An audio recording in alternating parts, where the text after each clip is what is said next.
Hello and welcome to the Unfuck Your Mind podcast. Today we are diving into the topic of grief, and we definitely will probably challenge the way you think. So we invite you to grab an open mind and perhaps a lot of curiosity. We are here to share our personal experiences and perspectives. There's no preaching, there's no perfect answers. Just two humans exploring life's messy, beautiful, sometimes downright awkward truths. So, we are also not here to tell you how to live your life or how to perceive this topic.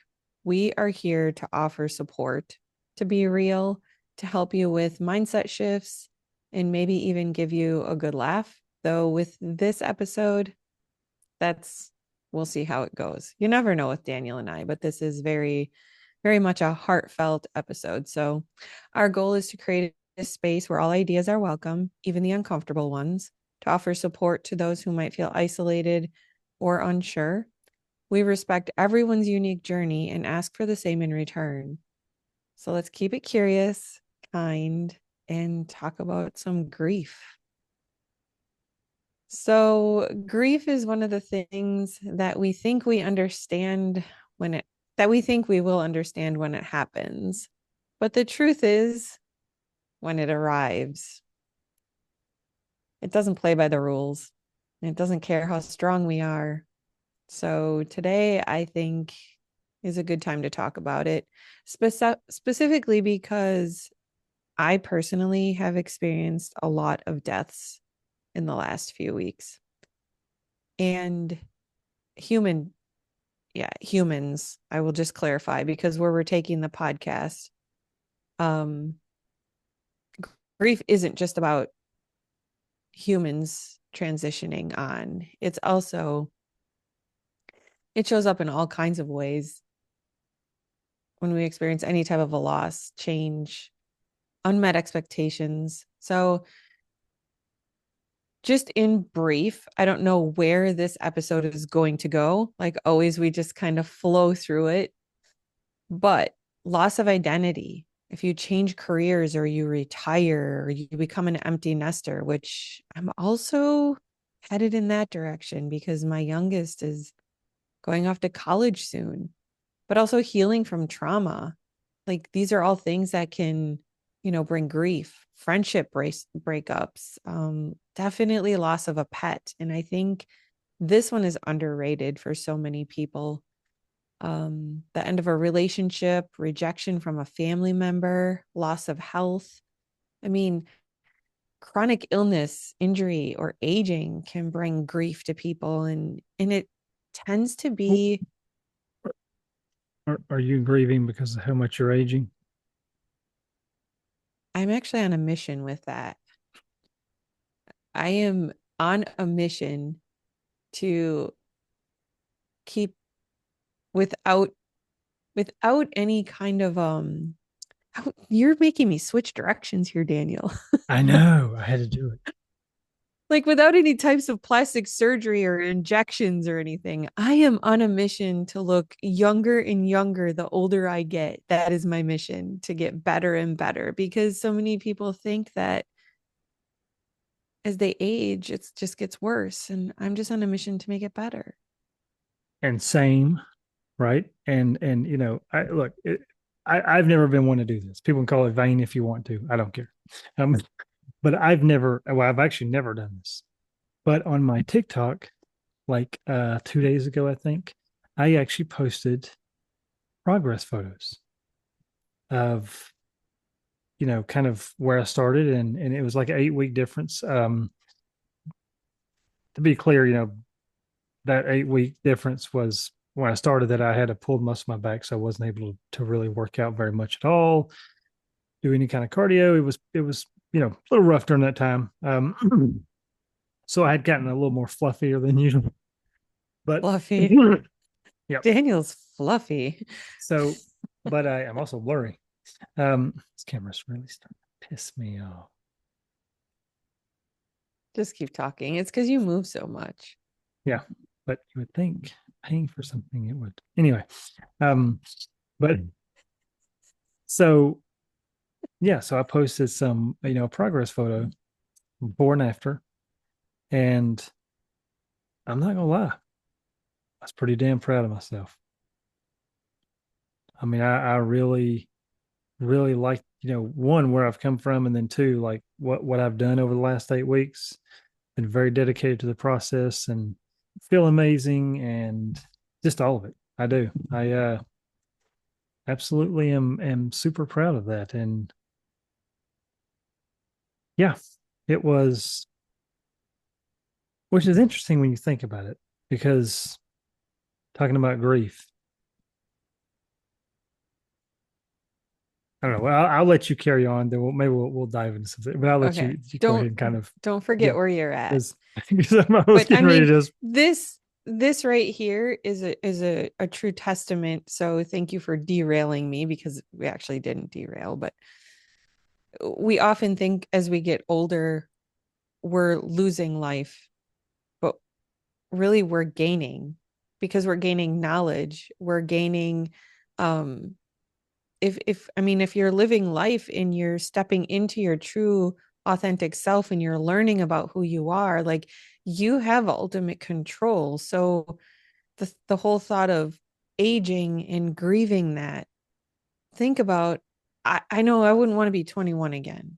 I think I mean, I had a lot of good things going for me at that time. I was having my babies and I was happily married and like I was really creating a good life. But I was also really naive and I had a lot to learn and I didn't know anything about myself.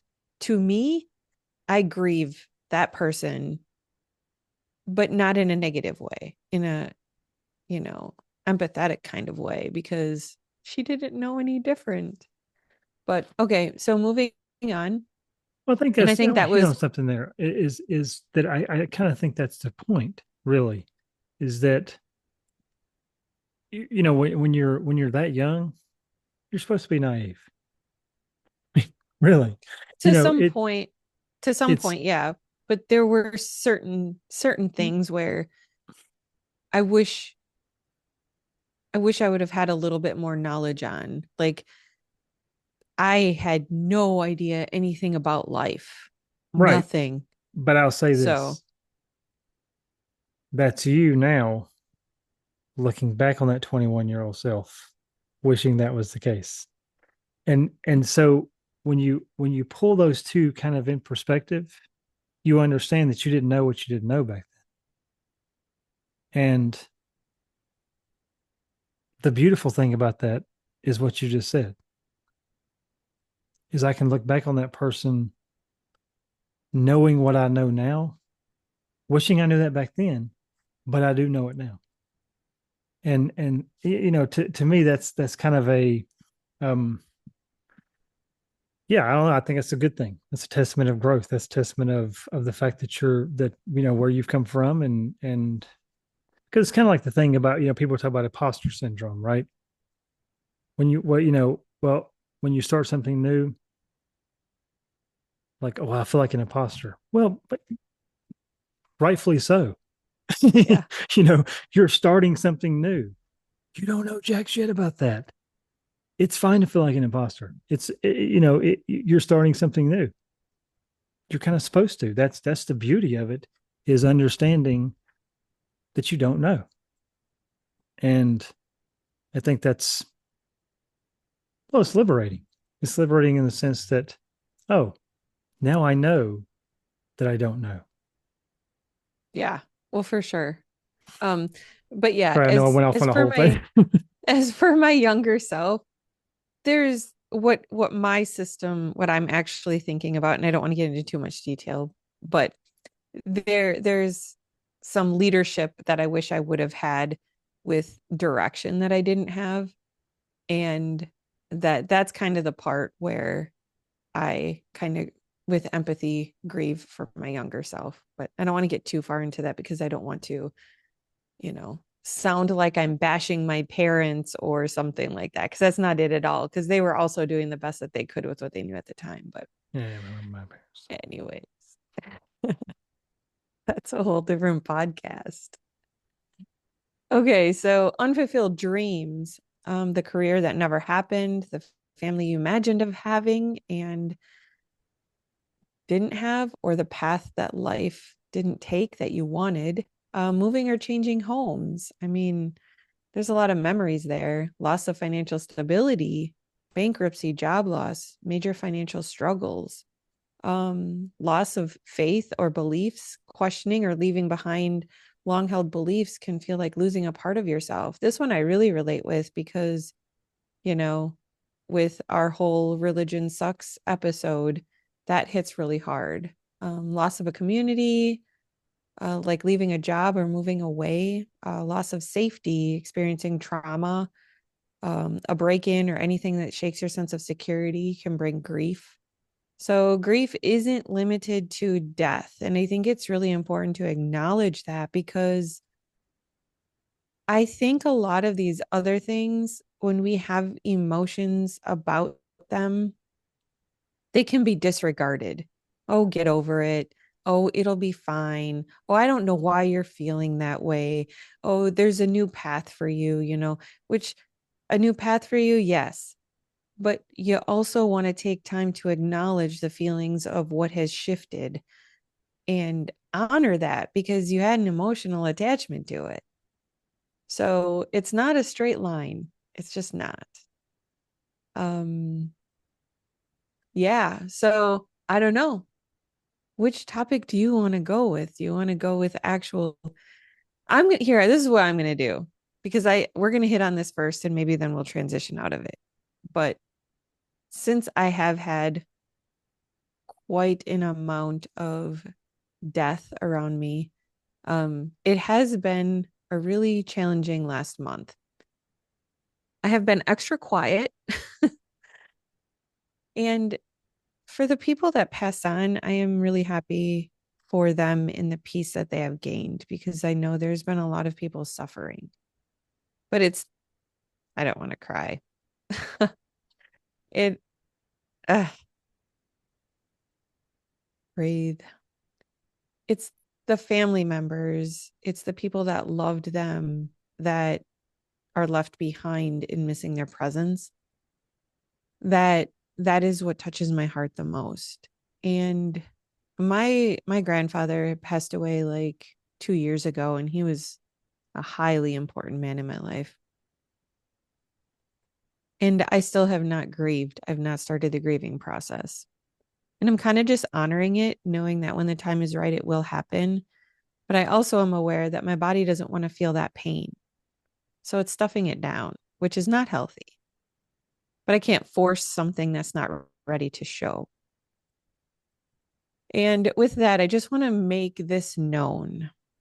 Those 5 stages of grief, can they be helpful? They can be helpful. And they are denial, anger, bargaining, depression, and acceptance. And if you wish, I welcome you to use them as a guideline, but don't feel like you have to experience every single one. I can't remember a time where I have grieved and thought about, the whole bargaining thing. Well, if you could just bring them back, if this or that. I have not been there. Um, I've probably done the anger, the depression, and acceptance. Maybe I'm actually in the denial phase with my grandfather. I'm not sure. I, I mean, I'm with my grandma enough, but it is tough. I feel like the number one message in this is in grieving, don't be hard on yourself. Give yourself patience. It's a loss when you have someone that you love that has passed on. And I'm kind of getting emotional, so I'm just going to pass this one over to Danielle because I feel tremendous amount of emotions arising. And so I'm going to breathe for a moment and let Danielle share some of his wisdom with us. Well, the interesting thing about this topic is that I don't know that I have a lot of wisdom on that. To be totally transparent about this, um, But you being real and raw is wisdom. So well, Just go with it. Yeah, it's the way I know how to be. Uh, is the fact that I'm not good at the grieving process myself, to be honest. Just maybe that's an odd way to put it, but um, now not recently, but early on in my life, I lost the people that meant the most to me in pretty good succession. Um, my grandfather, who dearly loved, um, I lost him when I was 12, and then lost my mother when I was 21. Lost my grandmother when I was 30. And they're spaced out enough, but the downside to that is also the only uncle I ever knew at 36, I believe it was. Um, but started losing the people because I didn't have a lot of supporting family members growing up, and never really knew my dad's side of the family. My stepfather, even at the time, he didn't really he had no siblings, and he had no family really. His mother but she still lived in Illinois, so we only met her a few times before she had passed away. But so my grandparents, my mother's side, and my mother, they were really the only adults in my life that I was ever actually close to. And so growing up, um, my grandfather was more of a father figure than anybody else. And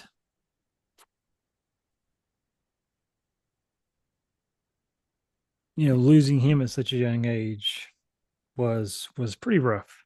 And then again, lost my mother at 21. That was also quite rough. Uh, being the closest person to me, and then the grandmother, and then the only uncle I ever had that I knew of, that I knew. But it was it was kind of like feeling a little more alone every time I would lose one of them, because there's those people in your life that you're casual with. There's those people that you got some friends, but then there's those people in your life that absolutely just get you. They know how you feel. They know just there's some of those people, and especially as a child, and up to a young man, I was, especially my grandfather and my mother were those people in my life. And yeah, that was that was particularly hard on me. And I had started developing this mindset. Now, with hypnosis, I've dealt with that in recent years, but I started developing this mindset early on that what is the point in trying to get anything good in my life, because it's just going to quote unquote die. I'm just going to lose it. So why do anything when I'm just going to lose it? you know, and that, as you might imagine, that really started developing just a whole batch of bad belief systems. um, Yeah. and really negatively affected my life in a lot of different ways, among other things. But grief is something that I could I could deal with now. I know I could, and have dealt with a lot of things again last few years since getting into hypnosis and mindset work. Um, but yeah, would I say like I'm very good at it? No. I'm just going to say that I do understand the process, and I do understand the fact that it's okay to have emotion about it. That it's not wrong to be emotional about loss, whether it's, well, like you said, whether it's you know something you're attached to, like, like a family home, or um, pets, or people, or whatever it is, relationships, any of that would be, I'm a lot more okay with just feeling the emotion and being like, well, let me just sit with this, see what comes up. Mhm. And whatever comes up, I'm not going to judge it. I'm not going to be like, oh, I can't believe I'm feeling this way, or I should be feeling this way, or why am I not feeling this way? It's just allowing my mind to do what it needs to do, and being Yeah, okay. I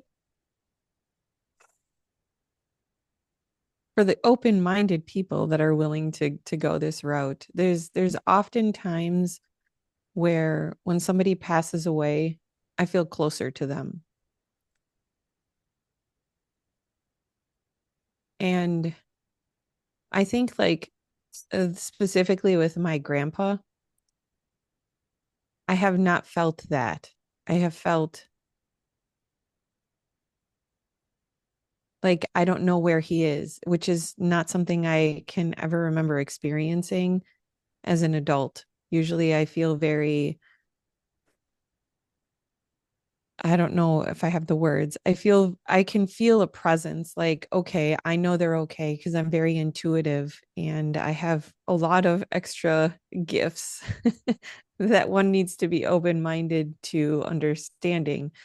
But with him, I felt like he hasn't really fully reached out. And if he has, I was too blocked off to catch that. So um it's just interesting to be in this place of grieving with him specifically because I haven't felt it. But you know, I'm hoping with the recent passings that hopefully maybe sometime in the next few months it will trigger something in me and I can grieve through it. But I don't think there's a right or wrong way to grieve. And does anyone really know like the answers? I think it's such an individual thing. And I think it's okay if someone recently or at all in the past has passed away and you were grieving differently than other people. And my words aren't coming out right because I'm shoving down the emotions to get through the podcast. Do not let anyone else tell you how to grieve as long as you're doing it safely. Obviously, you don't want to revert to drugs or alcohol or self harm. Coping. Yeah, nothing like that. Coping in a healthy way, whatever that is for you. I mean, maybe you need to go to a freaking rage room and just beat the shit out of stuff. I don't know, go to the gym and get one of those if you can get your hands on one of those boxing bags and just pound the shit out of that. And maybe it's just going and camping by yourself for 4 days and just connecting with nature. You know, maybe it's some type of a retreat. Maybe it's as simple as taking 10 minutes a day to just feel it and then be okay with it until it passes. Like whatever works for you, don't let other people jump in and tell you the right or wrong way to grieve because I go for a run. It's yeah, like Running is like the most therapeutic thing for me. That's where I do. Yeah, I process a lot of things in running. I do a lot of self hypnosis in running. I just, I really dive into my mind when I'm running. So yeah, just, and just to hit on something there, and I know we talk about the 5 stages of grief and things like that. I know, I think we're in agreement with this, is that that's a good framework, mhm. but don't take it as absolute. Like, I have to feel this, I have to feel this, and I have to feel this. Okay. Those things are not absolutes. Those things are just an idea to identify what you may be going through.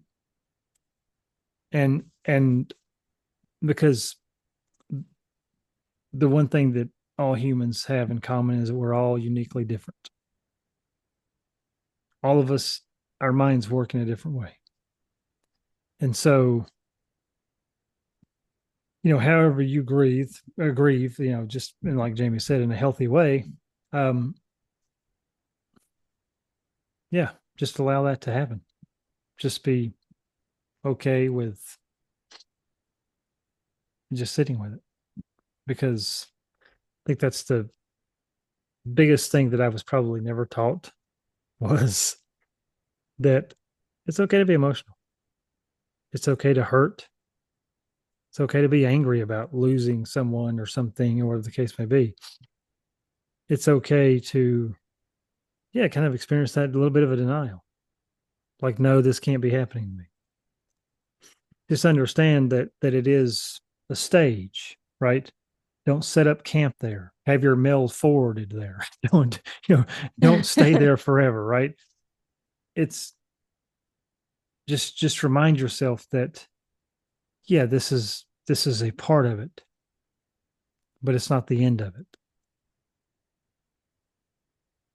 And I, yeah, I also think it's important that, like, I have experienced a lot of death. I mean, way back when I was really young, my grandparents' house blew up, and my grandpa passed immediately, and my grandma was in intensive care, and I remember going in to visit her, and that was really, really hard on me. They were like my favorites, right? I had a high school girlfriend pass, and I sat right next to her in class, and that was really rough. I mean, the list goes on and on. And the number one thing that since my grandpa died, I've been really examining how I deal with death, because how I feel about his death is so different. And that's the key. When you're talking about a human that leaves, that's not present in your life anymore, it's really important to honor. You might grieve differently for each individual. Like me, like I must still be in denial about my grandpa because I am numb. And here's the key. I'm aware of this, and I have conversations like within myself, like, hey, I feel like I'm still numb, and I'm going to transition through this when my body is ready. By having this conversation with myself, I feel like I'm keeping it in a healthy form. I'm not in denial with suppressing it and pretending like it's not a thing. I'm very aware he passed away. I'm very aware that I haven't felt it. I'm very aware that I'm numb. And I'm okay with that because I'm having the healthy conversations with myself. It's always important to honor where you are at with each individual thing that you might be grieving. Honor yourself. It's not easy. And there, like we said before, there's no right or wrong. It just it just is. It just Yeah, it just is. So be kind to yourself. Um yeah, and I also find it really interesting that people really avoid talking about grief. And I think that there's many reasons. I mean, when you talk about how you're grieving, then somebody wants to jump in and tell you like, well, do you feel this way? Or do you feel maybe you should this? Maybe you should get over it. Like, try to fix you. no. Yeah. And I feel like that's why people don't want to talk about grief, because there's so many people out there with unsolicited advice. So, I mean, coming from the other perspective too, like be mindful of somebody that is grieving and how you talk to them. I Right. mean, honestly, because there's no right or wrong way. You just try to be healthy through it and honor how you feel. I don't know. It's such a subject. That's what I got. And I was just like, "Oh my gosh, do we really want to do this?" And I'm like, "Yeah, because I feel like people need to hear about it, especially like there have just been so many deaths lately, and I just want to go hug all the family members and all the people. And I mean, there were specifically two funerals that,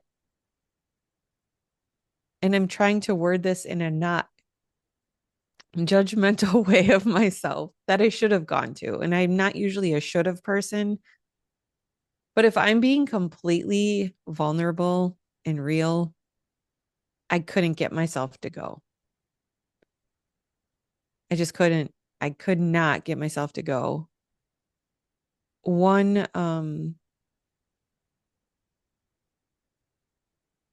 yeah, I couldn't get myself to go, and I have to be okay with that. One of them was in my old church, and the person who passed, oh my gosh, just loved her to pieces. She was one of the most passionate people that I have ever met. She had so much passion in her, and she was younger than me, and it was just the whole reflection of how short life can be and how unpredictable it is. That was hard. And then what it really boiled down to is then to walk into my old church when I hadn't been there in so many years. I just thought that the consequences for myself really outweighed any guilt or regret I might have for not going. That might sound really selfish, but doing what I do for a living, I don't have time to take off for a week to recover from going to funerals, you know, because I have to make sure I'm in a good place for clients. And I don't know if that's right or if that's wrong, but here's the truth. I was doing what was best for me in the moments, and I don't know, it's kind of crazy because it's like in a space of, is this right or is this wrong? There is no right or wrong. You just do the best you can in the moments. So, Yeah, I agree. I would agree. And honestly, like I'm I'm more one of those people that's like, look, if just like you said, I just kind of came to the conclusion that it just wasn't going to be as beneficial to go to the funeral. And again, to use your words, this may be right or wrong, but I'm more about the fact that, if you paid your respects to the person while they were living, then what happens after, they die doesn't matter as much. Like in the sense of like going to the funeral and all that, and I get why we do it. I mean, don't hear me wrong. I'm not opposed to it, but you know, at the same time, it's like I reflect back on the people this passed away in my life. I reflect back on the memories that I made with them instead of mhm. that I go to the funeral. I mean, and again, I know I'm not trying to sound like harsh or anything, but that to me is that kind of that deciding factor is okay. Was I there, there with them and for them and all that in life, and if that's the case, then you know after their passing, I'm kind of like you. I mean, I have definitely have a different perspective on death in the sense that I don't believe it's the end by any stretch of the imagination. Like a person just ceases to exist. Definitely don't buy into that. Uh, but yeah, that's just kind of my take on that. So yeah, I like the fact that the fact that you didn't go. That's Well, my only intentions to go would actually be to comfort the loved ones for the right. loss. You know, I think I think as a whole, like, and I mean this respectfully. I mean this so respectfully. But I think there's these labels that society brings to us that if you don't do this, if you don't do that, you're a horrible person. Like, how could you not go to that funeral? Like, you need to go pay your last respects. Okay. But the truth comes into we can pay our last respects to whoever passes away on our own time with them. Yeah. It's about the family members or the loved ones that are still here and sad and grieving, you know? And we can do that in so many different ways. Yes, you want to show support because they need support. They need love. They need to know that they're not alone, but you also want it to be real, you know? I don't know. There's so many different ways that this could all go. Well, But at the actually, end of the go ahead. I'm sorry. I was just going to say, I actually do want to take this in a different direction, and something we both have experience with, and um, I don't know how much you want to share on this, but Just wait, pause 1 minute. yep, Don't lose. I just want to say this one statement because I go saw ahead. it over here in my notes. Grief must be felt, not fixed. 100% agree with that. This That is, oh my God, that brought up a lot of emotions. Grief must be felt, not fixed. You well, are not broken because you're grieving. the, You are not broken. grieving is the fixing. There's a reason why it's called a grieving process. It's because you're processing a lot of emotions from whatever loss that is. And so, Right. the grief in itself is the fixing part. You know what I mean? Like it's the that is the fixing, is going through that grief and feeling it and being okay with it and processing it out. And then, you know, I really think that is how you move on and not have such a negative response to it, is by going through it. That makes sense. Yes. All right. Now that I interrupted you, you have a Again, plot twist. anyway. Yeah, always. Well, I want to talk about something that was kind of an interesting thing for me, and it was getting divorced.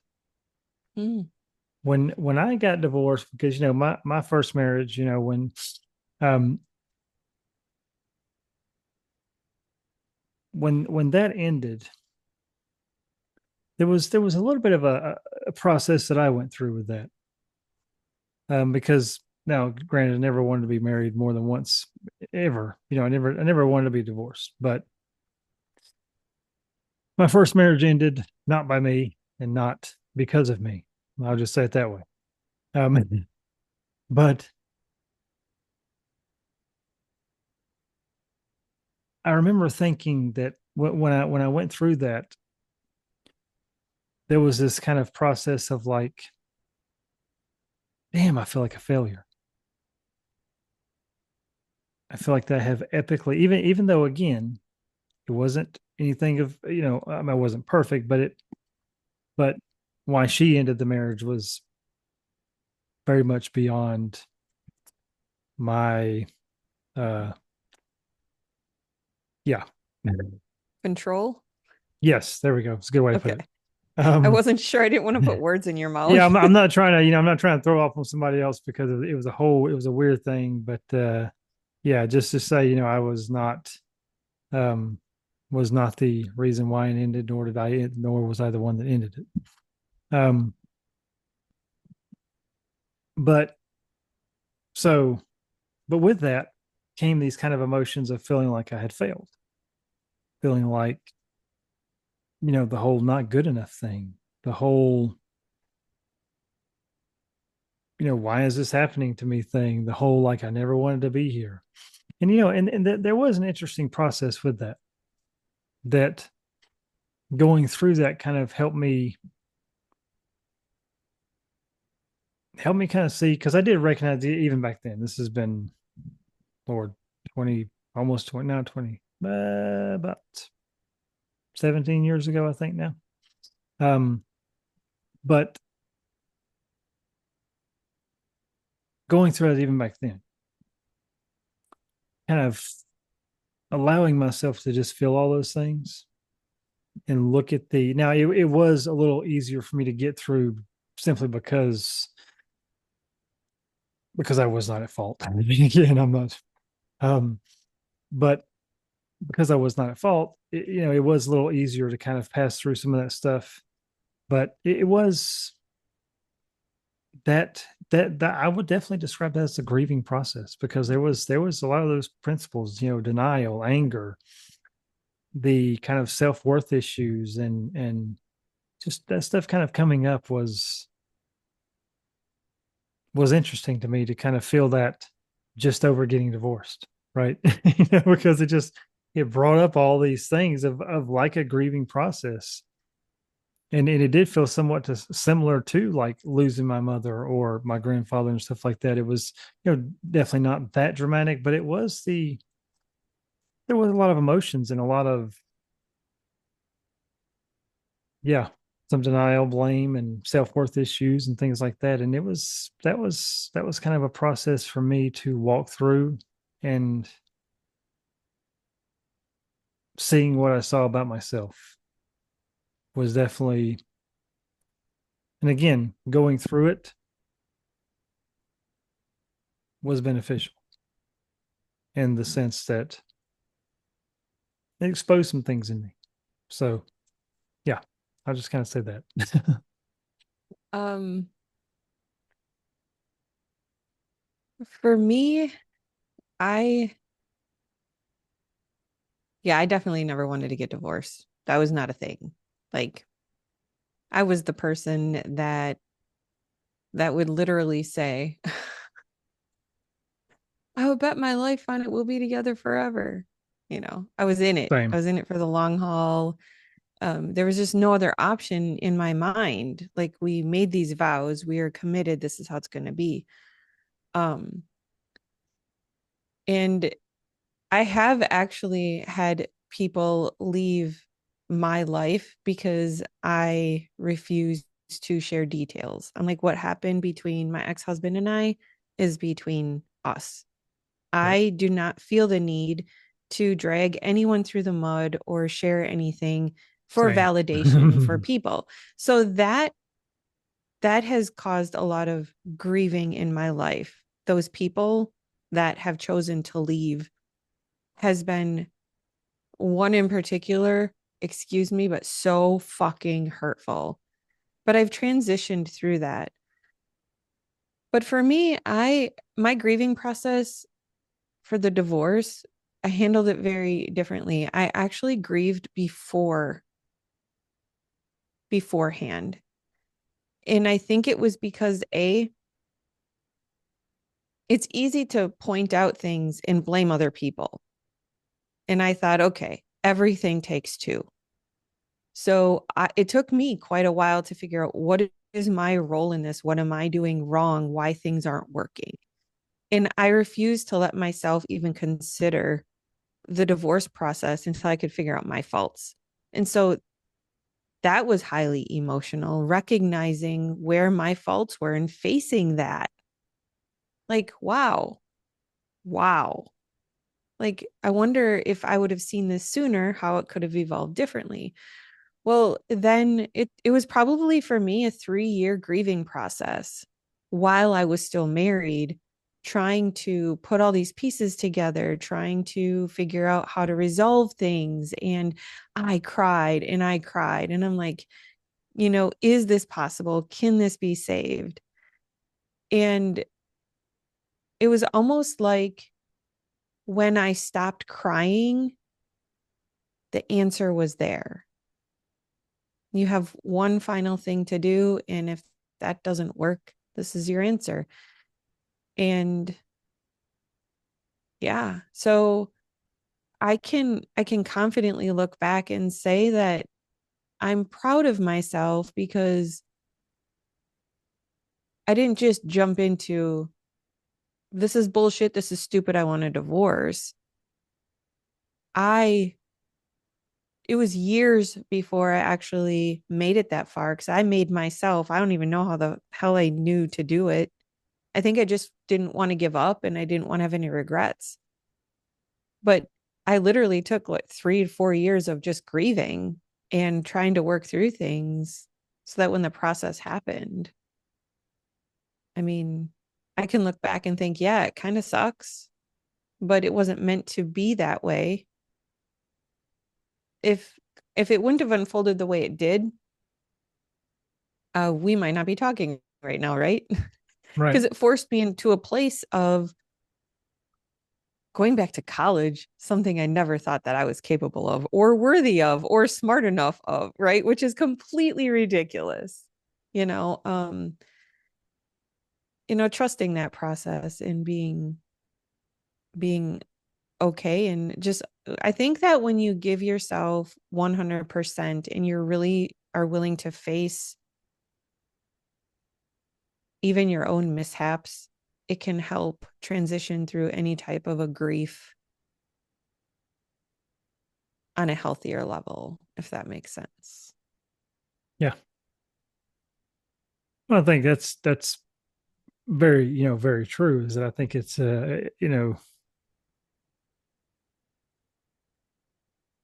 understanding like what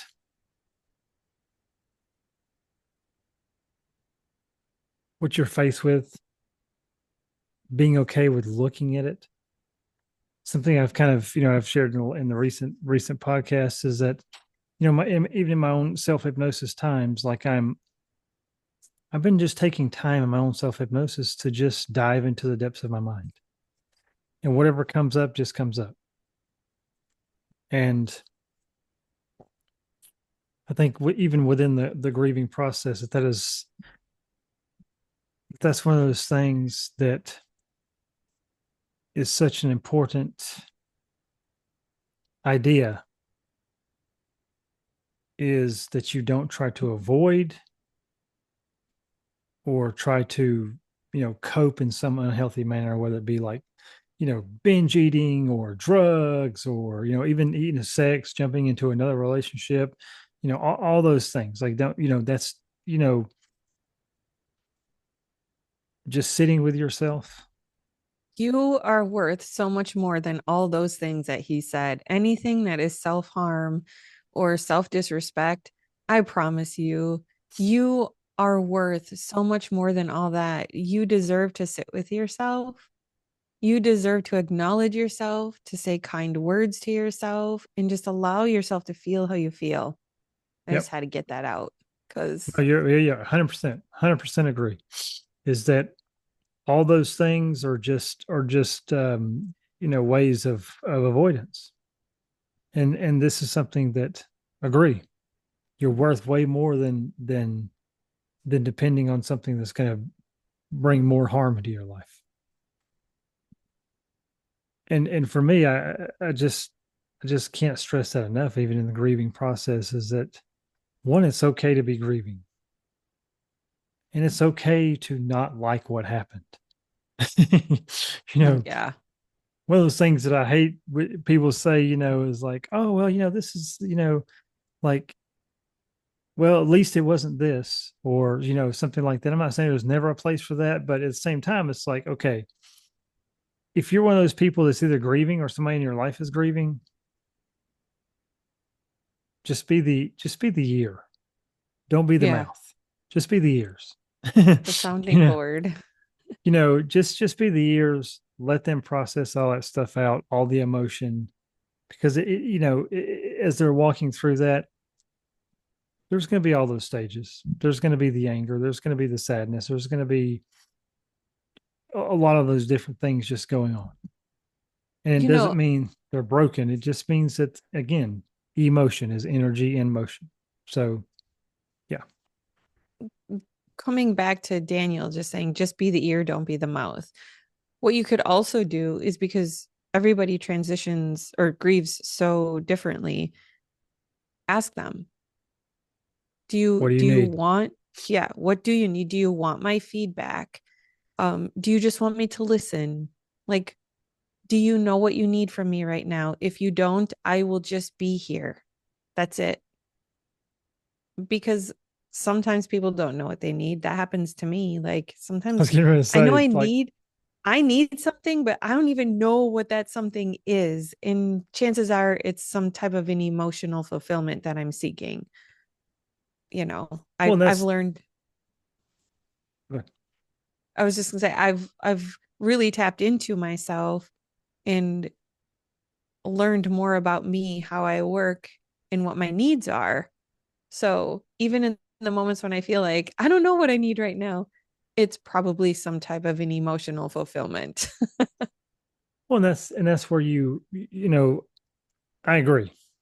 I agree that okay, especially if you have somebody fresh in that grieving process, don't just ask him, ask them what they want. Tell them what you're willing to give. That's Because a good one too. because in that process, people don't need more stress of another choice. They're already feeling 1,000 different things. Okay, ask them, give them specific choices, and say, "Hey, I'm here if you just need to talk, vent, frustrated, cuss somebody out. I'm here for that, and I can help you. I can give you feedback. I can talk you through this, or I can just keep my mouth shut. Which one of those would you like?" Because if you give them those specific options, it makes it a lot easier on them to kind of choose. And most people know, most people just want to vent anyway. That's that, it's a part of, even any therapy process is, even when we do hypnosis with people, there's always the pre-talk, if you will, the interview process of the client where we're asking them, hey, what do you want? What does that look like? Those kind of things. And then you let them process all that stuff out and you just listen. And that's again where, just be there, give them that specific options. Like, do you want feedback? No, fine. I'll just stay here and listen. And yeah, I know kind of a little bit off track, but if you're not the person grieving and you're the person being grieved at. um That's my kind of language. I know, right? Grieved at. And so and honestly, like I enjoy being that person. I love just sitting there with people and letting them just hash out things and talk out things, and because I know it's extremely therapeutic for me. And Jamie, I know I've shared this probably a million times, but I have two of those people in my life, and Jamie, you're one of them, and where I know that I can just dump a bunch of crap, and I trust the feedback, I trust all that. That's those are the people. Again, it's only two, but you know, I don't think there's a lot of those people that you can with anyway. But but I think that's extremely important to have those people in your life. Again, I've said it before, but having that inner circle of just a few people, very very few people, is super important, that you can trust, go to, vent to, be wrong with, and they're not going to be like, oh, that's stupid, or they're just going to bash you or nothing like that. But Value trumps, quality trumps quantity. That's what I'm looking for. yeah, My brain's all over. So thank you. And I trust you the same. So I think that's why we can banter the way we do. Cause I don't think I banter with anyone the way I banter with you. It's honestly, it's trusting, you lucky them. know? Like I mean, yeah, no, not quite like how we do, but I just wanted to take a minute and say that I'm sorry that you lost so many family members so young. That Like, it couldn't have been easy at all. Um, so my heart is with you on that, even though that was a long time ago. That doesn't mean that, it's gone. right, But I think it's important to acknowledge that the love that we have for the people that transition over doesn't end. It just changes form. That love is still there. You can still connect with them. And, when you're ready, tap into the joyful times. Like, I mean, I remember the first time, like, um, I had my first apartment and I had to mow the lawn and I had no idea. Like, I mowed the lawn growing up, but I don't know why the other lawnmowers were so different unless somebody started it for me. I don't remember those details, but here I am. Don't know how to start my lawnmower. I call my grandpa and he's like, just hit the primer probably 3 times. There's a primer button. I'm like, I don't know what that is, grandpa. Oh, it should be right on the side. Da da da da da. I was young. I was probably like 19, I think, somewhere in there. And so I'm like, Grandpa, I don't know where this button is. He's like, I'll be right over. And he comes over and he shows me where the primer button is and he helps me start the lawnmower. It's these little tiny things that meant so much to me. I could tell you story after story about him. And I think it's important to channel those stories and to hold on to them, as well as, and I know we talk about this all the time. People say this so much it's not heard. Value your loved ones in your life every single day. Tomorrow is not promised. The next 10 minutes are not promised. Everything that you have today, step into gratitude. Because if you get too far down a rabbit hole, you're missing out on everything you truly do have. Don't focus on what other people have. Like Daniel could look at me and be like, at least you have your mom yet. Well, what about the people that you do? And like I know he wouldn't say that. That's how come I know I can say that in a safe space. But like by doing that, you're kind of like not stepping into that place of gratitude for what you do have, because I'm certain there are things I could throw back at him then. Well, you're lucky you have this. I don't have that, you Right. know? Um, so it's really important just to be thankful with where you're at, with all the things that you do have, the relationships that you have. How come you're laughing at me, Daniel? Because it reminds me of something that I hate as well. When some, yeah, well, it does. When somebody's going through the grieving process, don't tell them how horrible your life is. Or don't Oh, tell you should them to be thankful. refocus on something else. Yeah. Don't be like, Yeah, well, you should be thankful you have this. I'm sorry, I'm because totally because look, interrupting you. no, but I think we both kind of have the same rant. Is the fact that it's like, don't tell people like, oh, well, just like you were saying. Well, at least you still have your mom, or at least you still have your grandfather, or at least you still have, don't do that. Don't be that Don't. person. And don't make it about you. It's not about you. If somebody's coming to you with a grieving story, look, unless they absolutely press you to talk, keep your damn mouth shut. Just listen. Okay. I'm serious, because if you're one of those people, and I've looked, now don't get me wrong. Look, we all sometimes we all want to talk about ourselves. That's just a part of life. And I've done that sometimes. I've had to be super intentional to not do that and try to make comparisons and things like that. I've done it too. It's human Right. nature. Yeah, but especially when somebody's going through the grieving process of loss, for the love of God, don't come in there with like, oh well, yeah, but I lost my to this person back then, and this person and this person, and so like you should be thankful that you have. I'm just like, I hear that kind of stuff, and I just want to just, I mean, I just want to slap the shit out of somebody. Don't be that person. Okay, as a total rant and side note, but do not be that person. Just be like, just keep your mouth shut and listen. Just listen. Let them just. If you've got a story like that, fine. Tell them in 6 months when they're done grieving or whatever. For the love of God, when they're in the grieving process, don't tell them that, because that's just going to make it worse. Yeah, let Rant them have over. their Go ahead. time. I was just one of my last thoughts that I was really thinking about is, it gets tricky. What do you say to somebody who's recently lost a loved one? So I'm also exploring with this myself. I actually was working with a client and he brought this to my attention, and I love learning from my clients.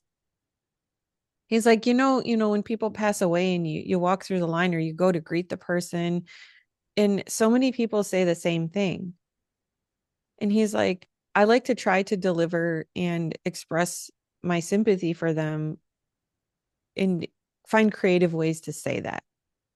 So I've really been exploring with this in my mind and not just, and there's nothing wrong with saying you have my sympathy or whatever. There's nothing wrong with that. But if you really want to make a heartfelt impact, I invite you to get creative and say something different.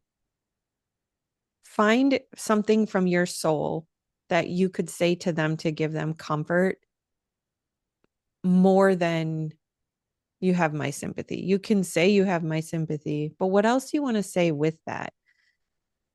And I think that could give a personal touch of comfort to that person.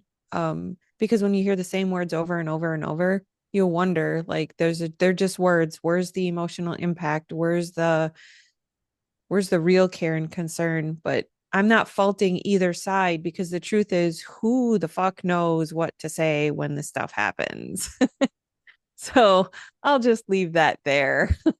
It's not Well, easy, but it's just and, something to think about and consider. and and I'll add to that is that what you just said there, right? Don't look for the right thing to say. Just just express what you're feeling for that person. And that may be in the form of a hug. That may be in form of just, hey man, I'm just sorry about this. This sucks and I'm sorry. I've told people that, because I mean, people that I've known, but I'm just like, this sucks and I hate it. I know some people might think, well, that's a horrible thing. It's not. Because let me explain something to you, okay? When you, especially the death and loss and things like that, it does suck. It sucks. Let's just It be honest, does. okay? Losing my mother at 21 years old, really the most stable parent that I had, which, probably was not the best thing on my mother. But anyway, but it sucked.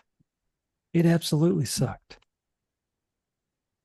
And again, that's just a part of that process. You know, be okay with just being genuine and just being there with that sucky process or that sucky situation, just being like, I hate it. Don't look for the right answer. Just, be genuine. Be Yeah. authentic and just kind of feel what you feel and allow them to kind of, um just be in that moment with them of just feeling and look, I'll say it this way too. Okay. Now this may not be super popular either. But if you don't have much feelings about it one way or the other, don't try to fake that shit. Don't People try to can be like, tell. yeah, don't be like, try to be like super emotional and sympathetic because you think that's what you're supposed to do. Okay. If you didn't know that person, or if you don't have a strong, feeling about that loss, just just be that way. It's like a hug. You can't fake a really good hug, Right. People right? know that. Yeah, people Yeah, people know people that. know. Okay. Just be real in the moment. And even and look, no one of those things. If you're going to say that you're going to be there for somebody, be there for somebody. If you're not going to be there for that person, don't tell them. Oh, is anything you need? Just let me know.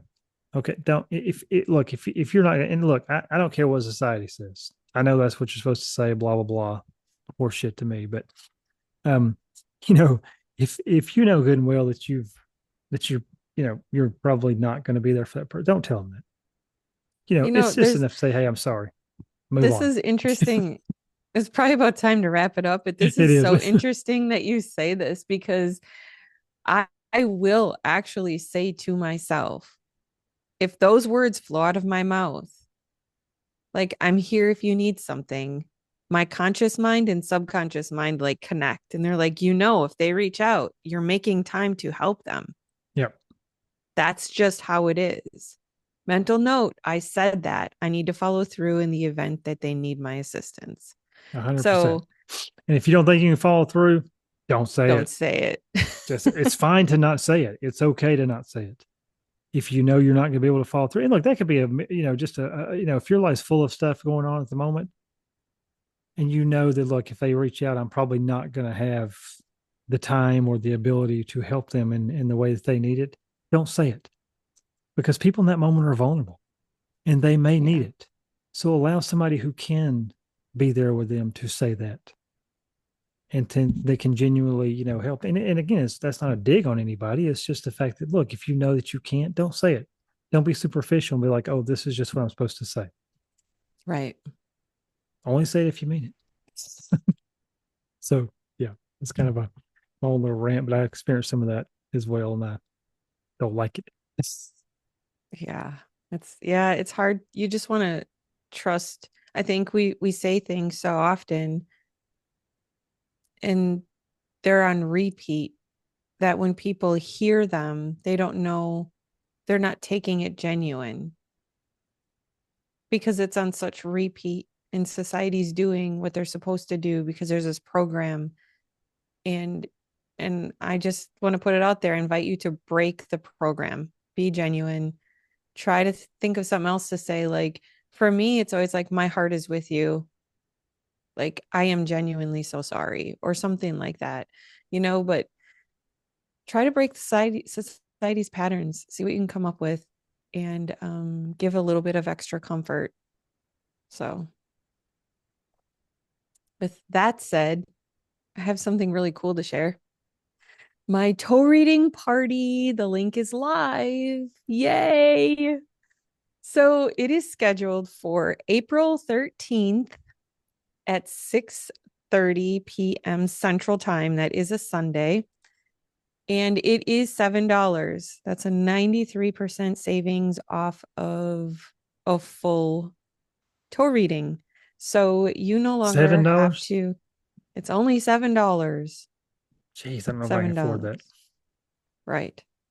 Well, my point is like, people, like, I think, well, I wouldn't want to invest in something like that. Sounds so weird. Why would I want to invest? I do get a lot of toe readings, but I know there's a lot of people out there that are curious and they just are too afraid to dive in. So this is your opportunity to learn about what it is and how it works, how it can benefit you for only $7. And after I scheduled it, I'm like, hey, the next day is my birthday.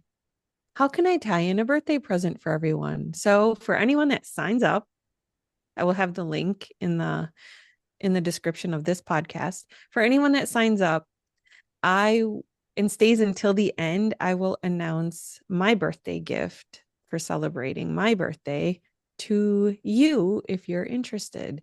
So Awesome. I would love to have you on and learn more about toe reading and see how it can benefit your life. Yay! I'm super excited. I know what you share with me, Jamie. This, yeah, be totally worth it. Totally worth Yeah. it. I just made a little totally get it. Oh gosh, I just got it after you had the look. I missed it. Totally I worth didn't even mean it. to do that, but I just caught it when I said it. Would be totally worth it. Totally worth it. That's right, because you had Anyway, this okay. funky bent down, turned in toe, and yeah. Anyways, and are you still doing your? Jerk. Are you still Yes, doing yes. your I'm free still doing hypnosis thing? I'm I still doing still the have not free hopped on one. I need to do that. I'm still doing the free hypnosis for weight loss and have gotten some good feedback on that. And I've been keeping that small, just working out some of those little details that I like to do. And yeah, I've got pretty much everything dialed in, and yeah, super excited about that. It will be, definitely give you.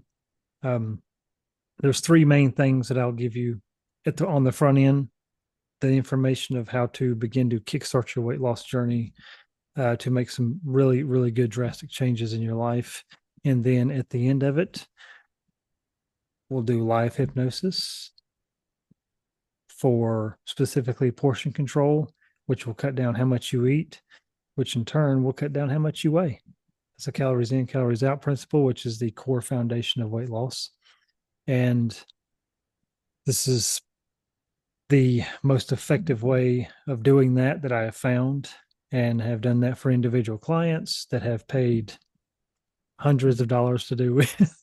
um, but this first session, now granted that's 4 session package, but the first session is the biggest one that always produces weight loss in the beginning.